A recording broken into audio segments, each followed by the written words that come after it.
Hello and welcome to Geek History Lesson. I'm Ashley Victoria Robinson. And I'm Jason Phoenix Inman. Welcome to your Mind University. Today, the Mind University is being taken over by those damn dirty mutants as we become the Xavier Institute for Higher Learning, a.k.a. Geek History Lesson, the podcast where we teach you about one character of pop culture. And today, that character, as I said earlier, is a damn dirty mutie. Da-na-na-na-na-na.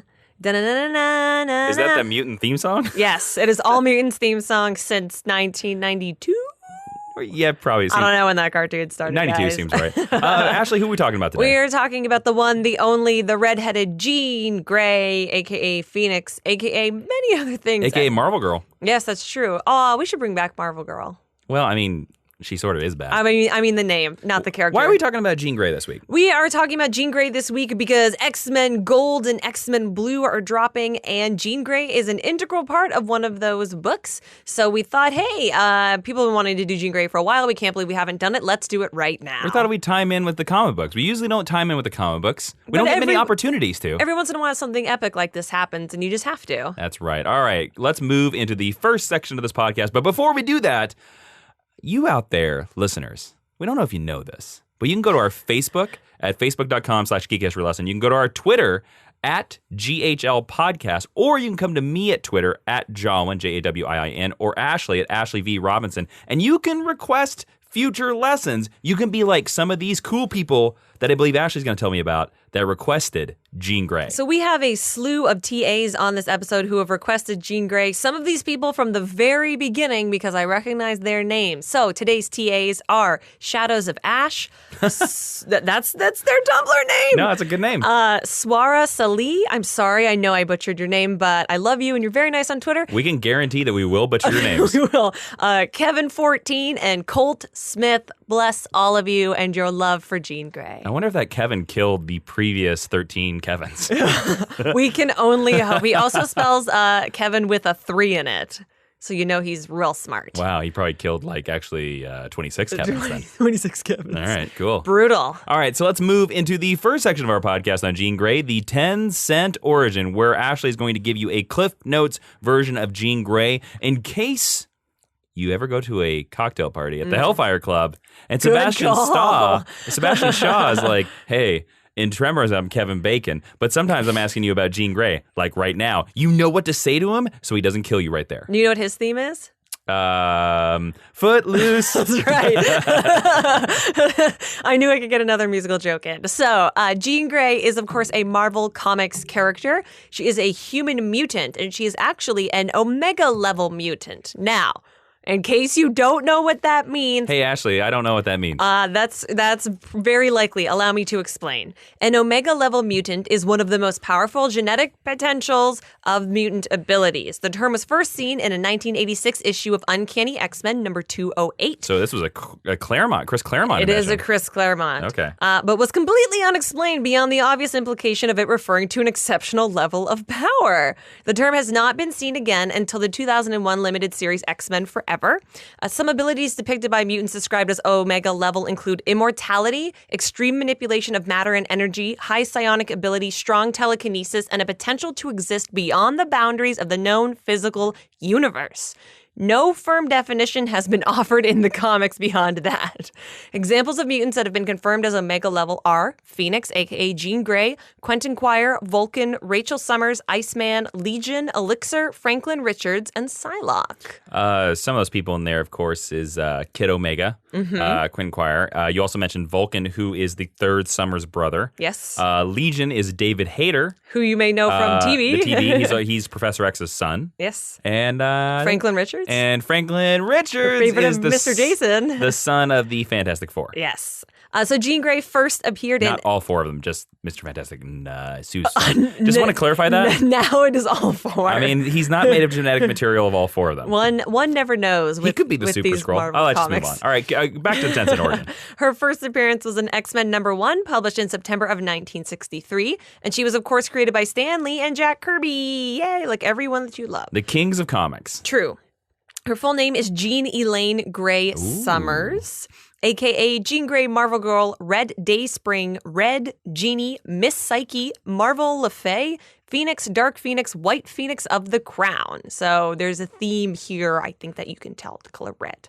Her team affiliations include X-Men as a founding member, Clan Rebellion, Muir Island X-Men, X-Factor, Exterminators, the 12, and the Brides of Set. And Jean Grey's powers are telepathy and telekinesis, and then heightened by Phoenix, they are telepathy and telekinesis, undefined cosmic abilities, including fire generation, reality warping, space-time control, and life force control. That's kind of the best way that I could condense that for you. And she has famously been portrayed by both Famke Janssen and Sophie Turner in the X-Men franchises' movies. Cool. And that is your 10-cent origin on Jean Grey. Yay! So let's move right into the meet cute. The meet cute is a term that we stole from romantic comedies where we, listeners and viewers and people psychically listening to this on the astral plane, that's where we tell you where we first encountered Jean Grey.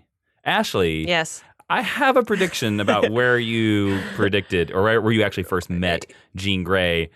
I'm going to guess the X-Men cartoon. Am I correct? You are correct. The All right. X-Men cartoon, being almost as old as I am, was my gateway to many of these characters. Although I will say that I did not particularly like Jean Grey until X-Men Evolution. That was my favorite portrayal of her for a long time. Is she a good character in that series? She is. She's like the leading lady of it, and she's kind of a maternal figure to Kitty Pryde and Rogue, and I really like that. Because she's still one of the young kids in that show, right? She's not, because the older... Yeah, but she's like the sexy 18-year-old. I've never seen all of X-Men Evolution, listeners. I've only seen like the first half. I've tried to get through it. It's tough. It has not aged well. Yeah. Okay. So what is your meet cute for Miss Jean Grey? My meet cute is actually a singular comic book issue that has a number 1 in it and is, I think, still to this day the highest selling comic book of all time. That's right. I'm talking about X-Men number 1, written by Chris Claremont and drawn by the magnificent Jim Lee, close personal friend of this podcast. Well, we don't know if he's a close personal friend, but Check out Jason's Instagram. he's a cool dude. We'll get to that story. But I bought X-Men number 1 a couple of years actually after it was released. I saw it in a pawn shop in Girard, Kansas. Shout out to Girard, man, Kansas. how much did you pay for it? I think I only paid like $1.50 for it. Oh man, that's ridiculous. But that issue, I had the Wolverine Cyclops cover. Mm-hmm. The best cover? Yeah, I agree. The Magneto one's a close second, I believe. Yeah. But I read that issue, and that, of course, is like what started introducing the Cyclops and Jean Grey romance. Of course, it existed before then, but like that was like a main staple in that issue. And that was the first time I'd ever met Jean Grey. I kind of think that costume that she has, that's her 90s costume where it's like brown and blue, is a terrible costume. It is. She's one of the only 90s X-Men where that is not her best costume. No. Because a lot of like it's Cyclops' best costume, like far and Yep. away. Jim Lee did give a lot of those characters like the best costumes they've ever had. I definitely agree. And then to get back to the Instagram story, so Ashley and I were privileged enough to recently go over to the Mr. Jim Lee's house. Yes. And he pulled out the original artwork for these X-Men covers right in front of us. It was like seeing God. It was amazing. It's literally like, somebody pulled out the original version of the Magna Carta. Yeah. And was just like, it's no big deal. No big deal. Yeah, he was very cool about it. Or like Shakespeare's original plays like that. But it was really cool. We got to see the original art. It was actually quite amazing. It was really cool. So that's my meet cute for Jean Grey. Yay! So let's move right into History 101. History 101 is the Made Me the lesson where Professor Ashley is going to take us down memory lane and tell us all about Jean Grey. All the way back to the 60s. So Jean Grey is the younger daughter of Professor John Grey, who taught in the history department of Bard College in Annandale-on-Hudson, New York, and his wife Elaine Grey, hence her middle name Elaine. When Jean was 10 years old, her friend Annie Richardson was hit by a car and killed. And Jean felt Annie's emotions as she died. That's and pretty tough. Right. This is the event that triggered her mutation because if you don't know, in the X-Men canon, either puberty or something equally as tragic will bring on your manifestations Well, like of your those powers. fireworks. Yes. Jean was so affected by the event that she was emotionally compromised and unable to control her new powers, which is going to be a running theme for this character that's going to crop up again and again. So Sounds good. Strap on in. By the age of 11, a psychiatrist encouraged the Greys to meet with Professor Charles Xavier, who was a highly regarded academic and child psychologist. Xavier told Jean, but not her parents, all about mutants. He gained her trust and was able to treat her in private for several years. And during this time, he taught Jean how to levitate and how to control objects by the age of 13. I think it's a very 1960s spiritualism thing that the first thing he teaches Jean to do is how to levitate, sitting in a lotus position. I really like that. He also used Jean to help him calibrate Cerebro, which is the machine that Professor X uses to psychically connect with mutants all over the world. And to mainly track them. Yes, and to bring them into the fold and try to get them to come to the Yeah. school, which put him in direct contact with mutants all over the world. During one of their sessions together, the unconscious part of Jean's mind was able to reach out and make contact with Scott Summers, whose brain was asleep at the time. If you don't know who Scott Summers is, he's Cyclops. His name's Slim. Yeah, at this time, yes. Her presence appeared to Scott as a phoenix, and that was how they first met. Now, I believe that's a retcon. It is a retcon. Yeah. This did not happen in X-Men #1, but what I tried to do for the sake of this lesson is put this on a chronological timeline. Following the incident with Scott, Xavier built up psychic barriers in Jean's brain so that her telepathic powers would remain dormant until she reached the age of maturity. He didn't want her basically to be a walking, talking Cerebro and have nobody at the age of 13, 14, 15 to pull her in check, which I think is pretty reasonable. Miss Gray. Yes, Professor? I can't have you be more powerful than I am. The thing I want to know is you were born and raised in New York. Yes. So why do you have an English accent? Why don't you? Oh, that's such a good question. I'm looking for hope, Jean. And my hope is if I build up enough blocks in your brain, you won't be more powerful than me. Oh, sounds good. And I can still be the best mutant. Correct. Next, I'm going to shave your head. Oh, no. I'll have Jean braid your hair. None of you can have hair. Make it sad. Oh my God, that would be so funny if Professor Essex had a fantasy and he was shaving everyone's head. Your one gateway to get into the X-Men is that you must all shave your head. Your hair can grow back, but to get in the door, Yep. you have to shave your head. Xavier eventually judged that Jean had enough control over her telekinesis and convinced her parents to enroll her in Xavier's School for Gifted Youngsters.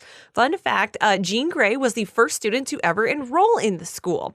In spite of that, however, she was the 5th person to join the X-Men and the only original female on the team. During this time, she called herself Marvel Girl, which Jason talked about at the beginning. So she's the first to fill out her paperwork, but the last to make a costume. Yeah, which is kind of questionable. Now, Jason, I have a question.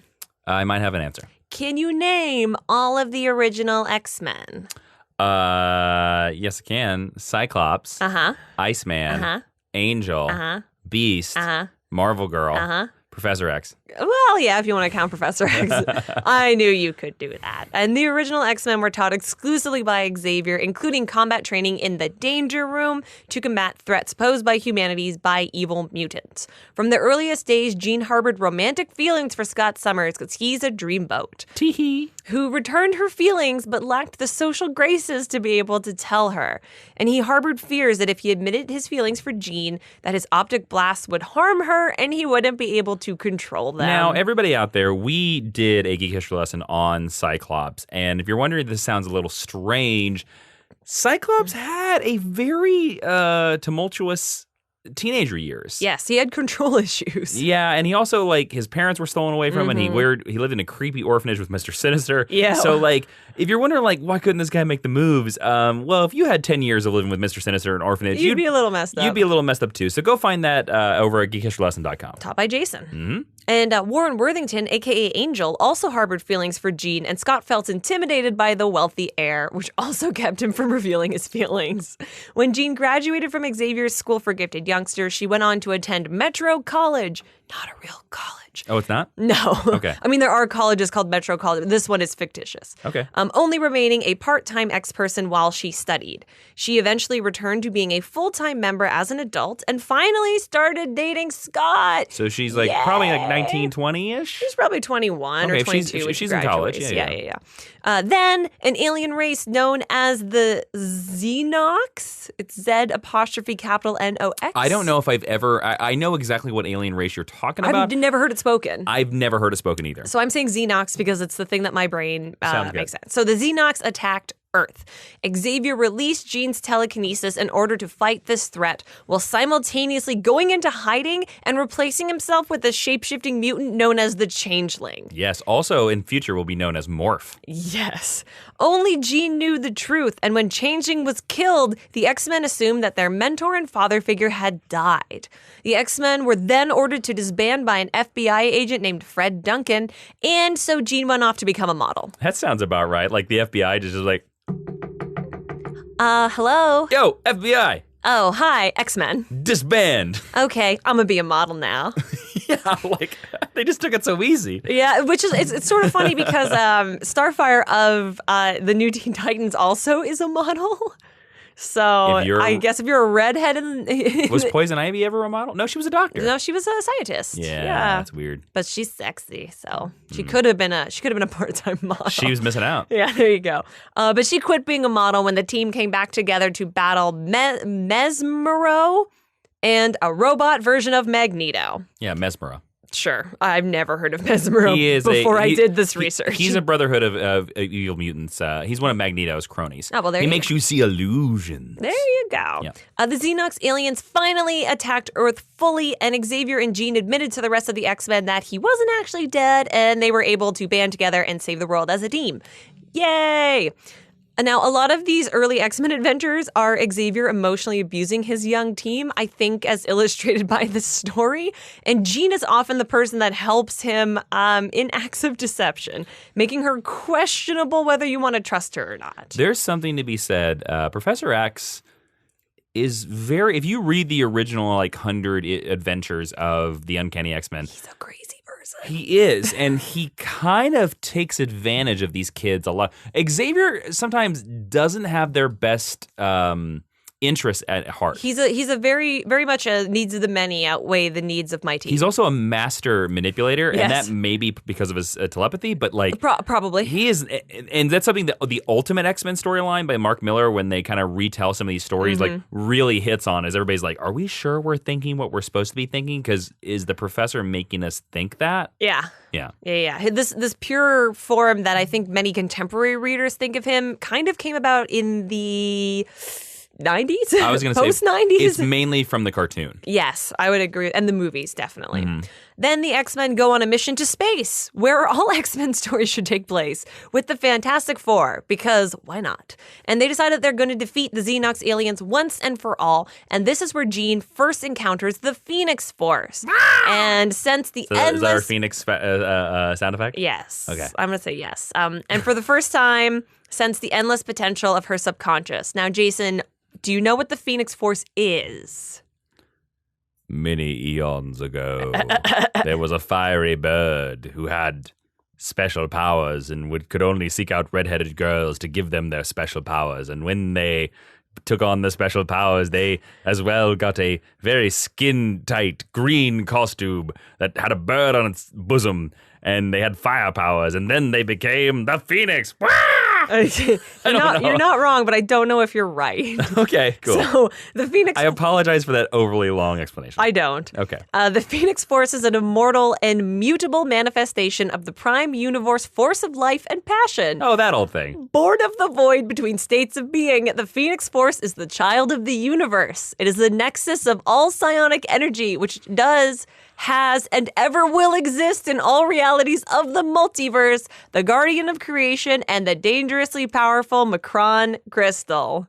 That is directly lifted from an X-Men issue. Well, the Macron crystal is the crystal that gives energy and lifeblood and sits at the center of the Shi'ar Empire. Yes. So the Phoenix Force is basically just super powerful. That's basically what that incarnate. Yeah, yes. your explanation basically just it's really powerful. It is super powerful, and don't worry about it. Not long after first meeting the Phoenix Force, Jean and the original X-Men were captured by the mutant island Krakoa. And this forced Xavier to basically abandon them and recruit a new team of X-Men.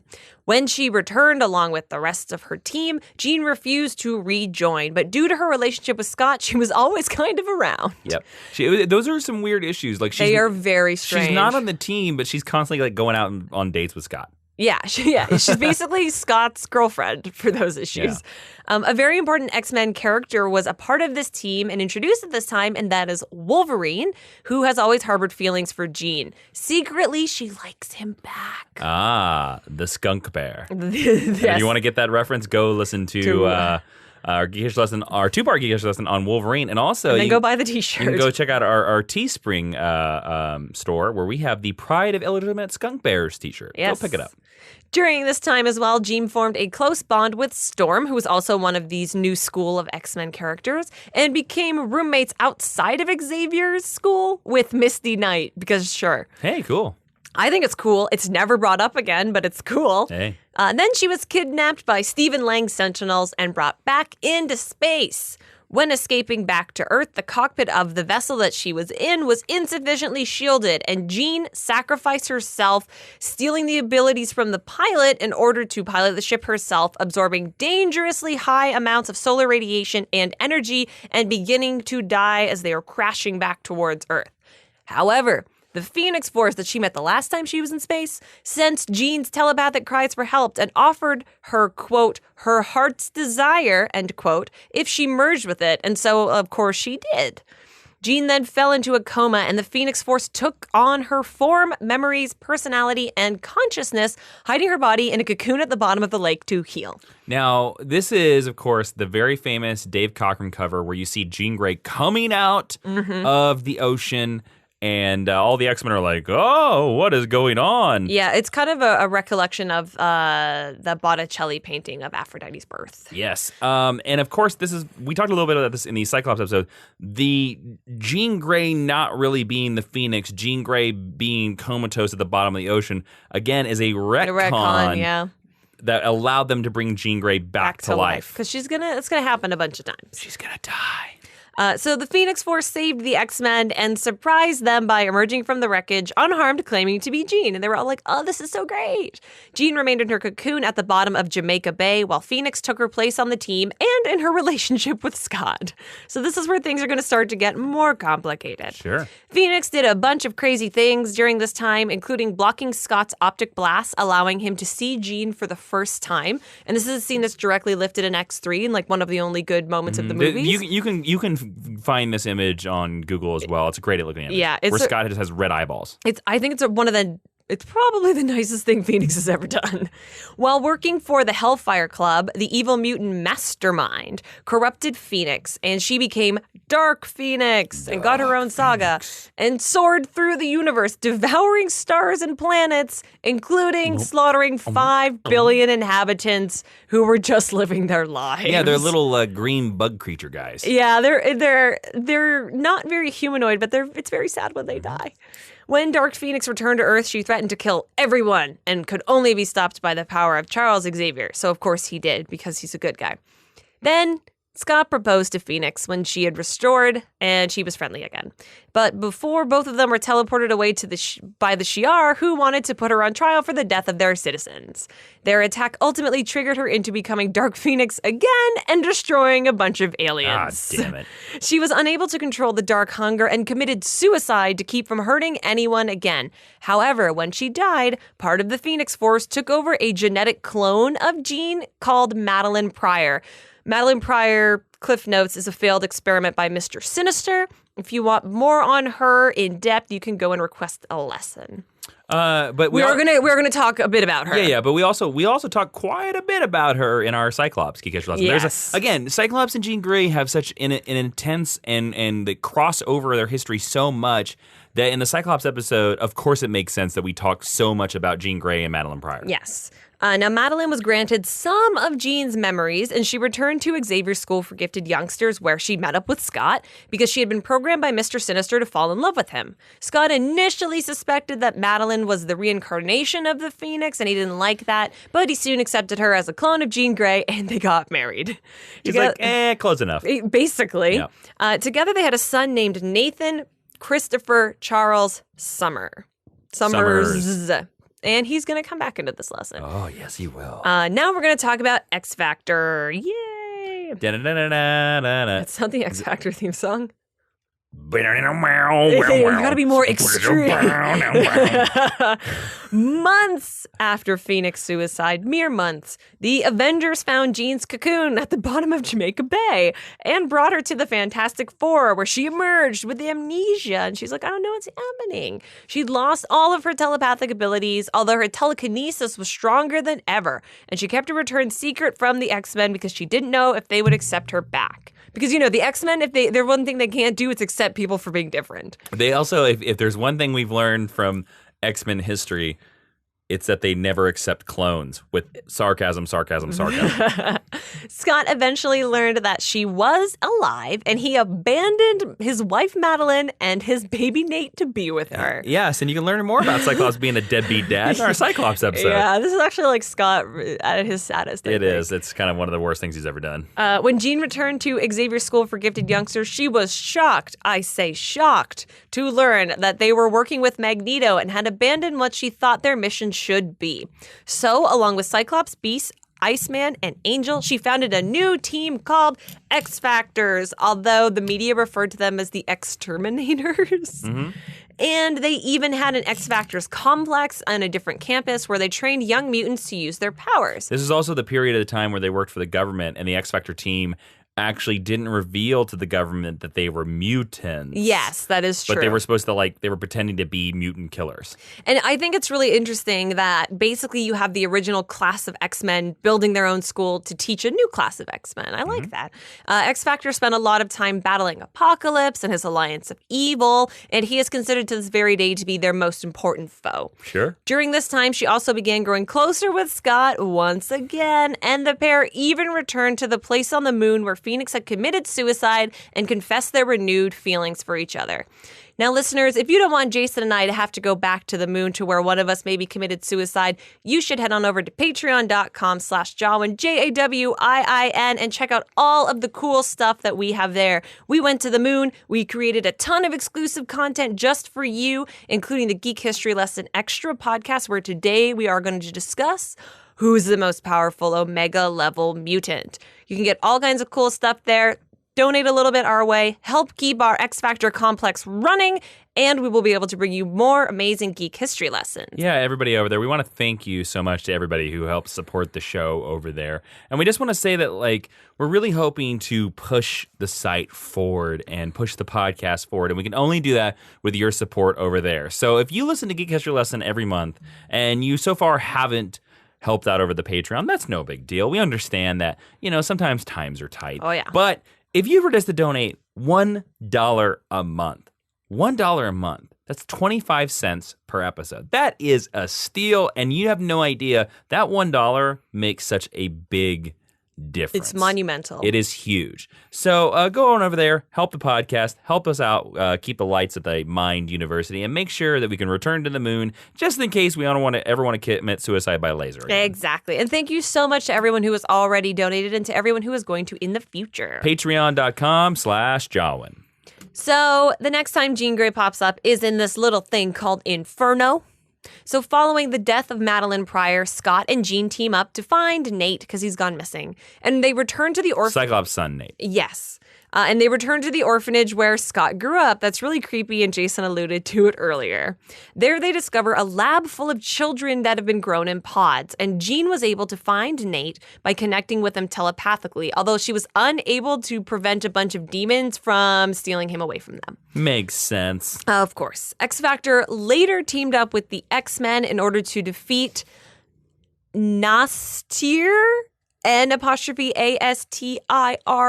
who's a demon from the other place. And this was the first time that Wolverine discovered that Jean was alive since her resurrection and reemergence into Marvel continuity. And he's so overwhelmed by his feelings that he grabs her and kisses her in front of everyone, like a normal adult person would do. Sounds like a skunk bear to me. Definitely. They then battled the Goblin Queen, who was actually Madeline Pryor, determined to kill baby Nate and get revenge on Scott, until she committed suicide while battling Jean. Jean then reintegrated with what remained of the Phoenix when it left Madeline's body and absorbed her memory and personality. Following this, Jean frequently switched back and forth between her numerous personalities, and it took a heavy toll until, while doing battle with the Celestials, the Madeline and Phoenix personalities were purged from her consciousness. Okay, so first she had all these personalities, and then she didn't. Not long after this, Scott proposed to Jean, but she refused based on all of the past proposal and because she wasn't sure who he was really in love with, her or Madeline or Phoenix or some weird heightened version of all of them smashed together. Or Charles Xavier. Yeah, or Warren or anything else that Tumblr wants. The answer would be yes, Scott. Make it so. All right, Picard. The X Factor then disbanded and the original X-Men returned to Xavier's, forming two teams. Jean joined the gold team that was led by Storm, and there was another blue team, and that's the same titles that have been used to launch this new series at Marvel. And X-Men Blue was the team that was in X-Men 1, written by Chris Claremont and drawn by Jim Lee, the issue I talked about in my Meet Cute. Correct. And Gold was in Uncanny. Yes. Because it's always been X-Men and Uncanny have been like a lot of the staple titles. And this was when she stopped going by the name of Marvel Girl, instead electing to be known by her full name, Jean Grey. So up until this time... What a brilliant code name. Right. She's like 30 by now, and they're still just like, hey, Marvel Girl, what's up? Yeah. Psylocke is a character, and she was also on the... Psylocke, she's a character. She's a character. Basically, she's a ninja, psionic ninja. Yeah, she's a psionic ninja. She's an Omega level mutant. Is she really? Yes, I said that in the beginning. Oh, I forgot. I'm sorry. She is. She doesn't seem like it. Yeah. She's only got the energy sword. Well, we'll talk about that a little bit. All right. But Psylocke, what I was trying to say, and then my brain farted, was that Psylocke was introduced around the same time, and this was when she joined the X-Men Team Blue. And she used her powers of influence on Scott because Psylocke has telepathic powers as well, and powers of persuasion. And so she was basically acting as the head of the team until Jean stepped in and defeated her, revealing Psylocke to be a traitor to the team. Listen, I'm gonna give you all a lesson out there in case you don't know about X-Men Gold, X-Men Blue. X-Men Blue is the cool team. I would agree. X-Men Gold is the lame team. People are going to come for us on the internet. You can come at me all you want. X-Men Blue is the cool team. Yeah. And X-Men Gold is the losers. When I was a child, I thought they were X-Men Blue because Cyclops' suit was blue. Oh, really? Yeah. And because they were like, oh, well, Wolverine has blue stripes, and yeah. Yeah, and like Jean had kind of a gold costume, so I was like, oh, sure, X-Men Gold. Yeah. So, surprise. Later, on Thanksgiving Day to be precise, that's specific. Jean proposed to Scott. Aw, and the sweet. pair were finally married, and there's a really cool cover. And when they went on their honeymoon... X-Men 30, I believe. I can neither confirm nor deny that.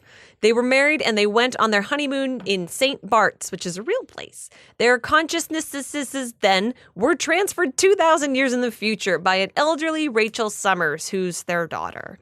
They were able to... Of an alternate future. Right. Request a Rachel Summers lesson for more on that.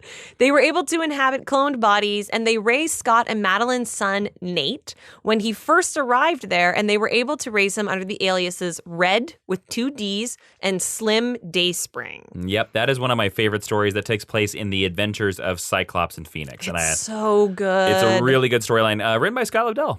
Hey, I didn't know that. Yep. 12 years later, Nate, Slim, and Red were able to defeat Apocalypse by working together, I can spell, and saved that reality from destruction. When Jean and Scott were sent back to their original bodies on their honeymoon, Nate was left alone in the future where he would become Cable. You're teaching this lesson. I'm waiting Oh, on I thought you would jump in because you love Nah, Cable. I like Cable. And in the present, they were able to then get back in their bodies and go back to Xavier's and reveal the truth to Cable, who was hanging around, that they were the parents who had raised him and he had never been abandoned. And Cable actually revealed that he had always known that it was them, and he was just waiting for them to catch up in their timeline. Very Doctor Who-ish. It's real timey-wimey, yeah. He was waiting for them to catch up on their timeline and tell him. Yeah, this is a story that I know you could never do it in a movie, but I would love to see done in a movie. You could do it in a TV show. You could. All right, Legion, get on it. Yeah. Together with Cable, they moved back to Xavier's school with Scott and Jean living in the boathouse. Yep. And Jean renamed herself Phoenix in honor of future Rachel Gray, who had died. And who had also called herself Phoenix. I like the period that they live in the boathouse because it makes sense. Because at this time... I just think it's weird that they have a boathouse. Yeah, the Xavier Institute grounds... Questionable at best. They kind of grow and expand based on the writer. And Chris Claremont and Scott Lobdell and all them in the 90s, I can't remember whether it was on a river or a lake. I think it's on a body of water. I thought it was a lake. I thought it was just a giant lake. But at this time, too, the X Mansion is like twice the size it's always been. And it's like has Shi'ar technology. And there are literally, I would guess, like 75 adult mutants living in the mansion. So I can kind of get that the one married couple in the entire house is kind of like, yeah, you know what? We don't need Nightcrawler popping in when we're trying to be intimate. You always need Nightcrawler popping in. It smells like sulfur. It ruins the mood. Get over it. Like I said, that they moved back into the boathouse. Oh, and during this time, Jean began to teach Psylocke how to use her telepathic powers properly and for the forces of good and not evil. And this is the beginning of a big rehabilitatory period for Psylocke, and she becomes a good guy. Then comes Onslaught. While hanging out on the astral plane, Jean is confronted by a guy who calls himself Onslaught. Now, Jason, who is Onslaught? Onslaught is a man who is 20 feet tall. He's red. He has a Magneto helmet. He has purple spikes all over his head and arms and shoulders and everywhere, basically. But he is a cool design. He is a 90s villain crossover, and he's secretly revealed to be an evil Charles Xavier that has been influenced by the mind wipe of Magneto that he did in the storyline Fatal Attractions. But basically, you want to treat him as evil Charles Xavier. That's what he is. And he basically he destroys the X-Men team. Yeah, so he shows up and Onslaught promises to give Jean back the power that she had as Phoenix if she joined him, until he showed her some past memories held by Xavier, and she learned that her former mentor had once been in love with her. Yes. So she refused. It's very creepy in that storyline. She refused again, and then he branded his name on her forehead. Yep. Because that's what you do.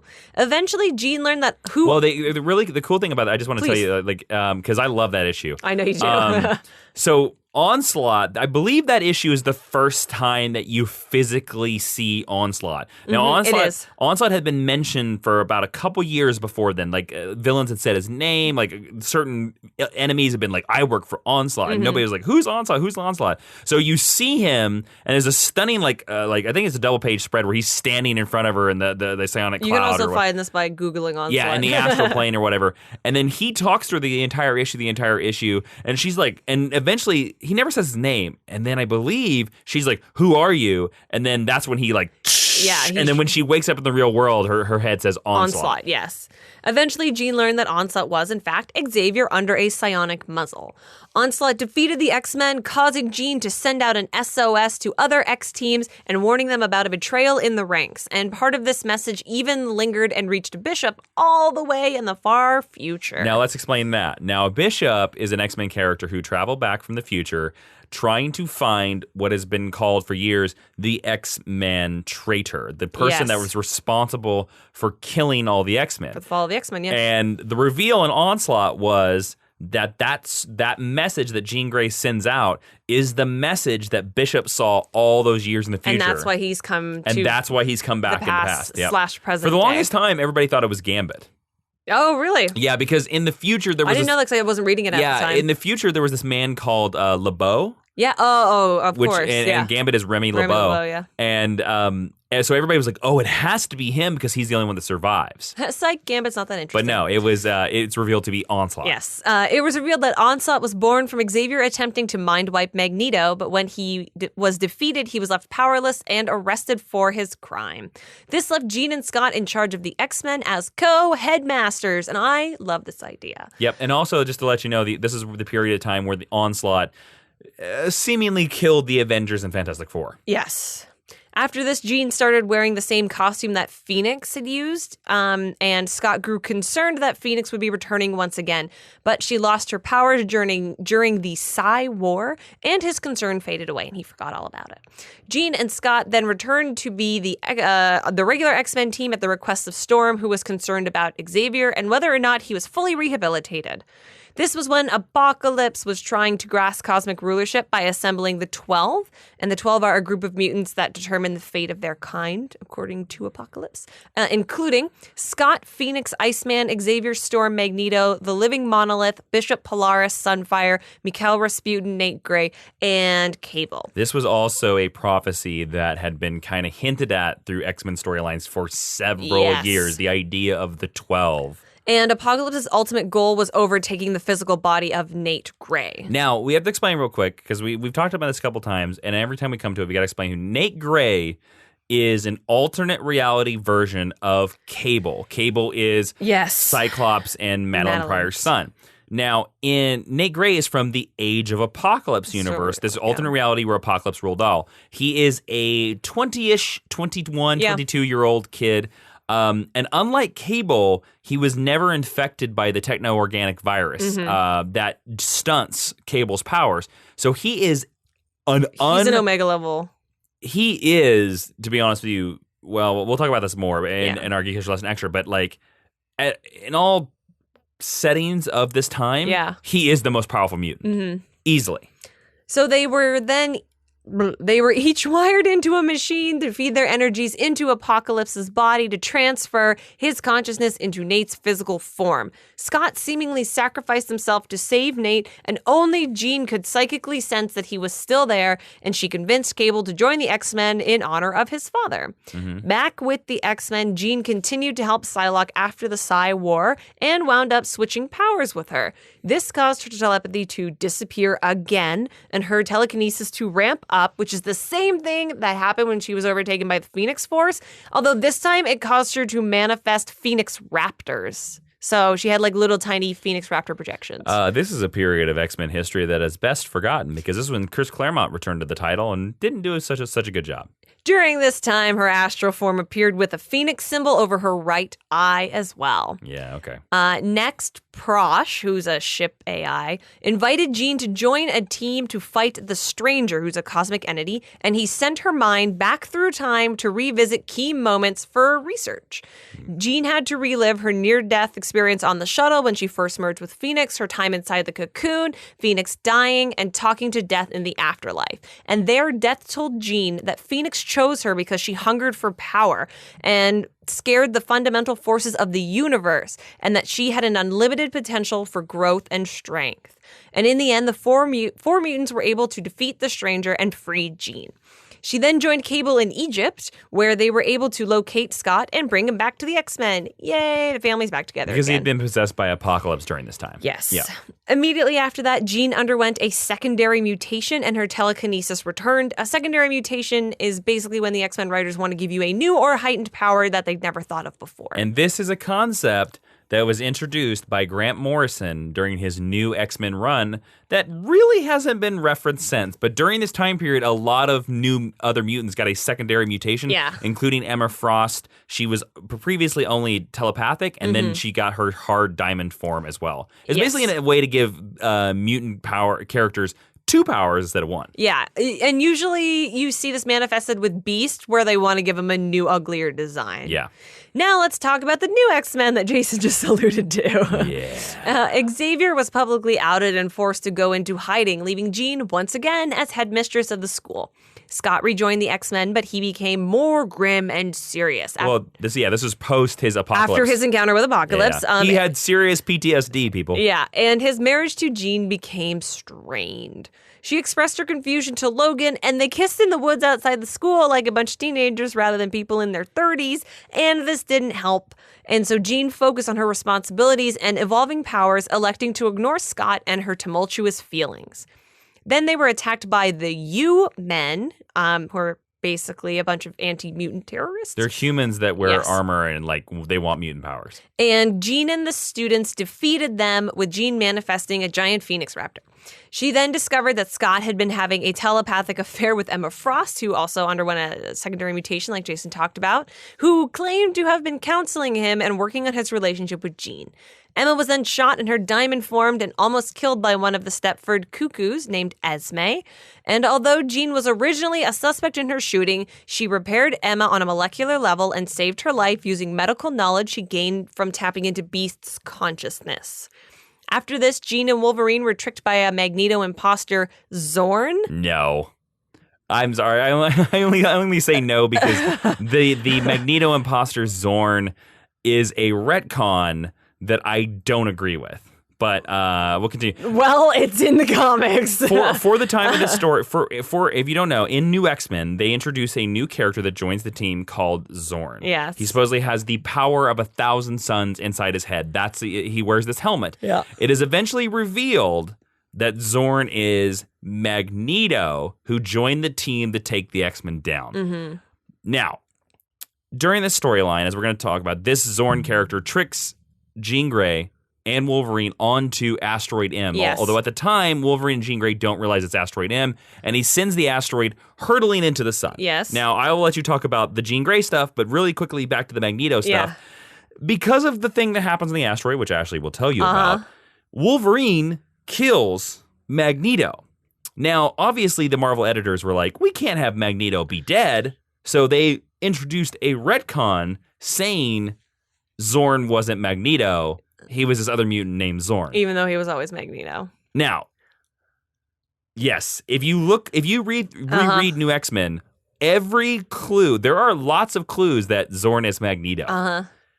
And it's really hard to interpret the story any other way than he's Magneto. And I like to think, I don't agree with this retcon. That's the reason why I said no. Okay. That's Magneto. Okay. It was Magneto in this storyline, but continue. So, sorry, Professor, I raised my hand and I interrupted class. Okay. So Jean and Wolverine were tricked by Zorn, whoever he might be, and trapped on Asteroid M, heading in the direction of the sun. Rather than watch Jean die, Wolverine tried to kill her, only to awaken the Phoenix Force, of course.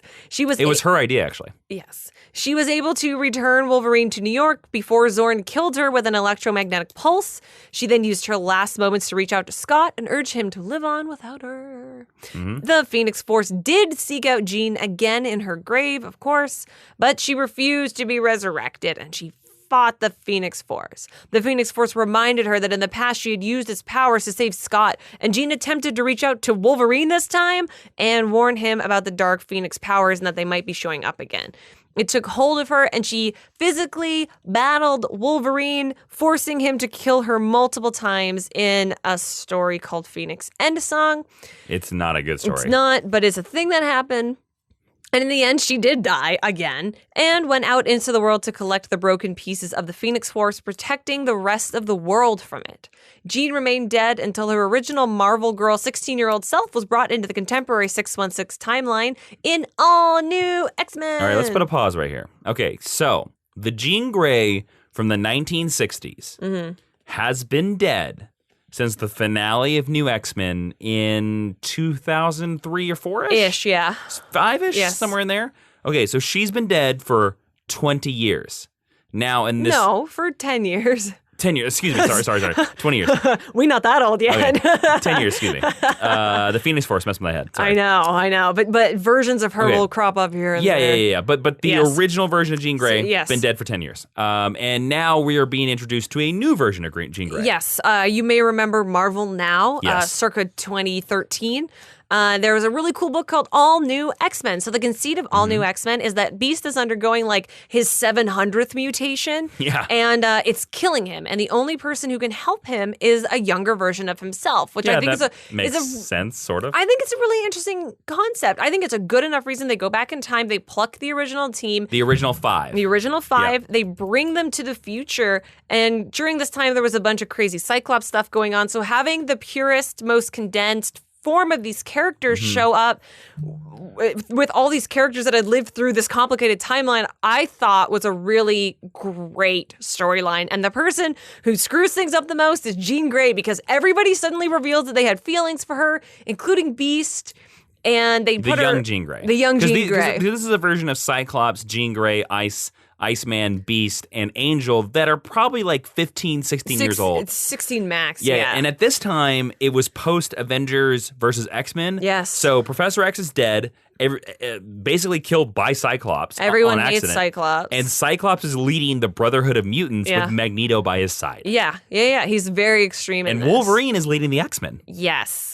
Instead of being sent back in time after their original run, like was obviously the plan and they should have been, we get an event called Battle of the Atom. And following that, Jean Grey is put on trial for the actions that she inspired among this new group of X-Men in an event called The Trial of Jean Grey. Basically her future crimes. Yes.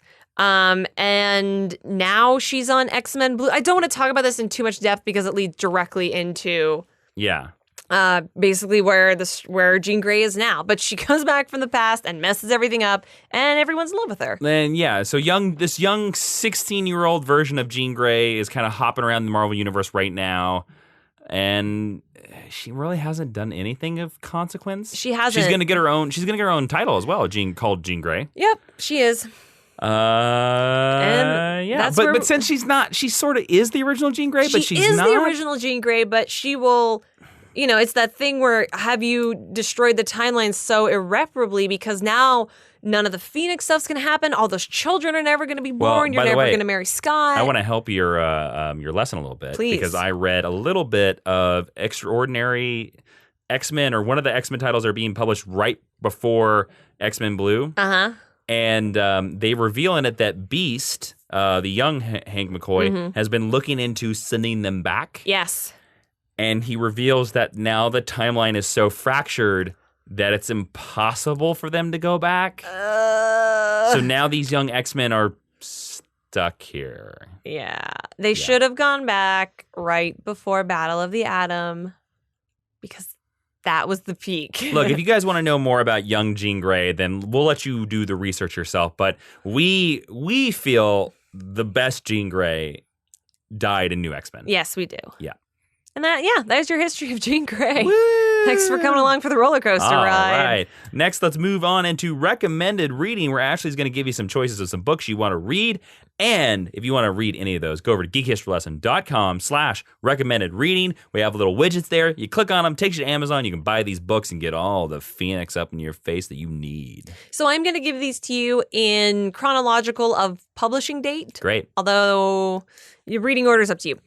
So the first thing I'm going to recommend is X-Men Dark Phoenix Saga. This is the coolest thing that Phoenix has ever done.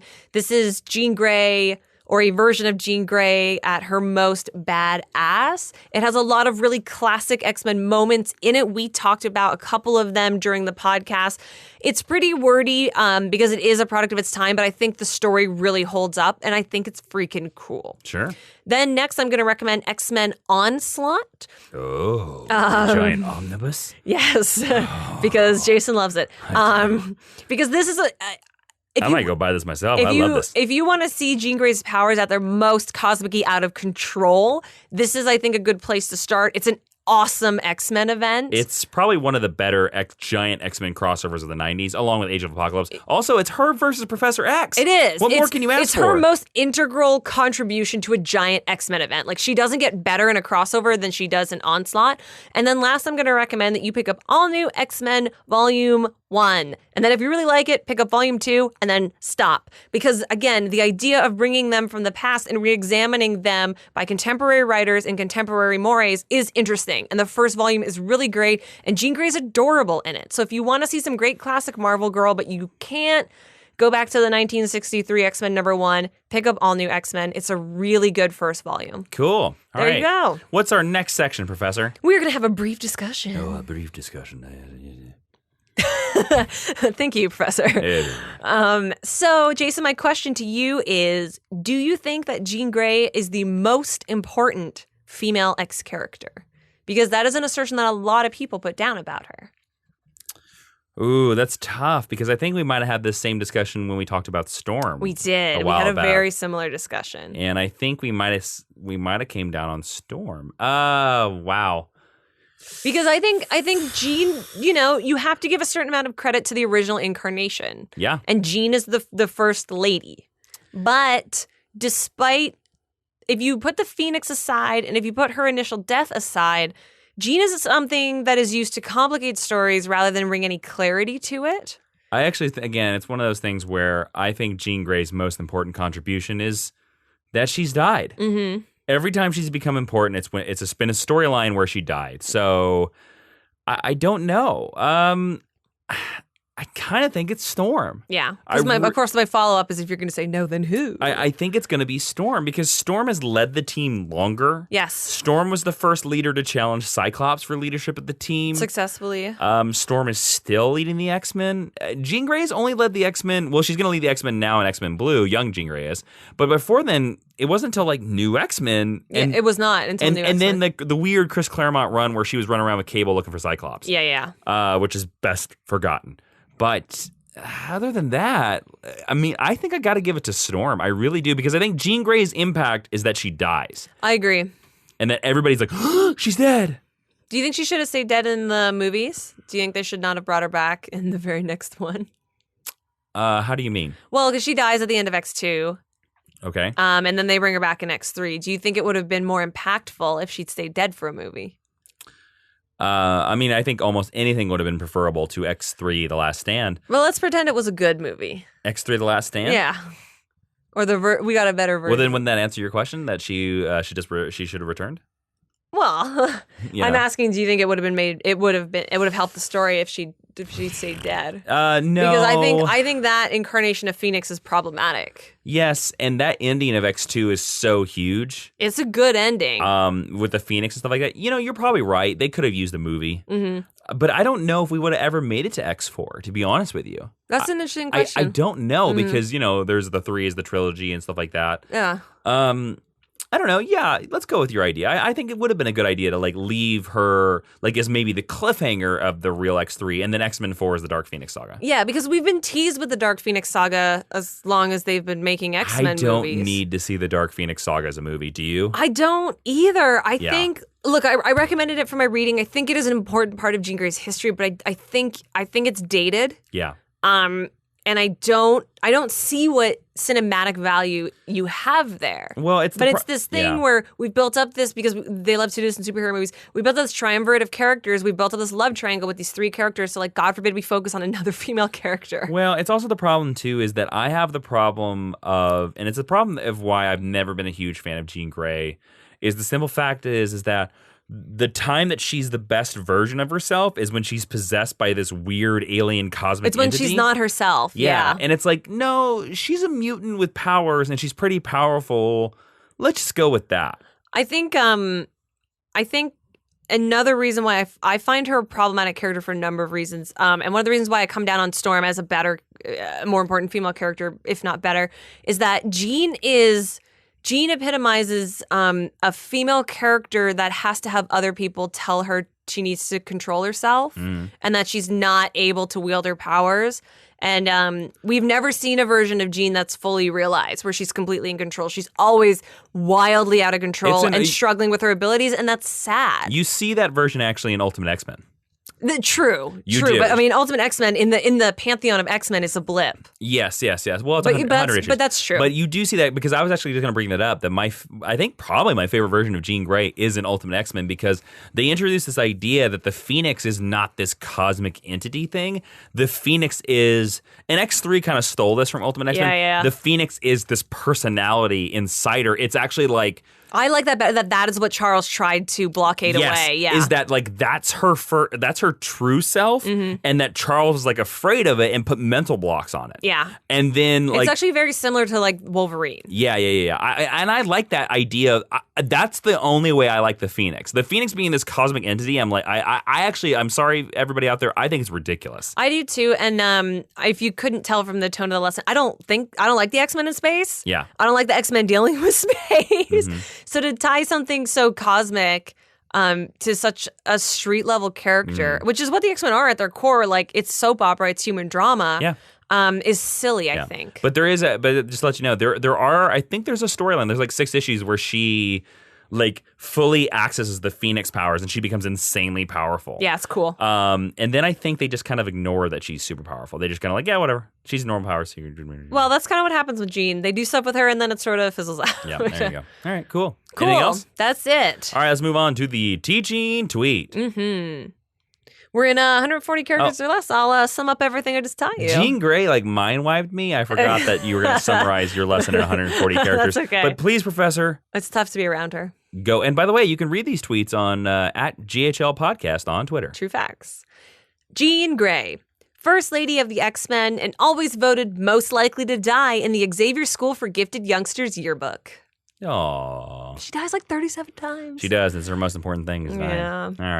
All right, everybody out there, if you like this lesson, then you should go over to iTunes, Stitcher, and Audio Boom and make sure you click subscribe to this podcast so you find it in your favorite feed every single week. And when you're over there, guys, please rate and review this podcast. Please. Because it helps other mutants out there find us just like you. And Ashley, if they want to suggest a future lesson like Cable or Onslaught, where can they do that? They can do that at facebook.com/geekhistorylesson, geekhistorylesson.com, or twitter.com/GHL podcast. There's a ton of ways to get in contact with us in all 3 of those places. And don't forget, you can find me on Twitter at Jawiin, Jawiin, Ashley on Twitter at Ashley V. Robinson, and also the podcast on Twitter at GHL Podcast. Yeah. And then head on over to patreon.com for your Geek History Lesson Extra, the podcast that you can only find on our Patreon. Ashley, again, remind them what the subject is.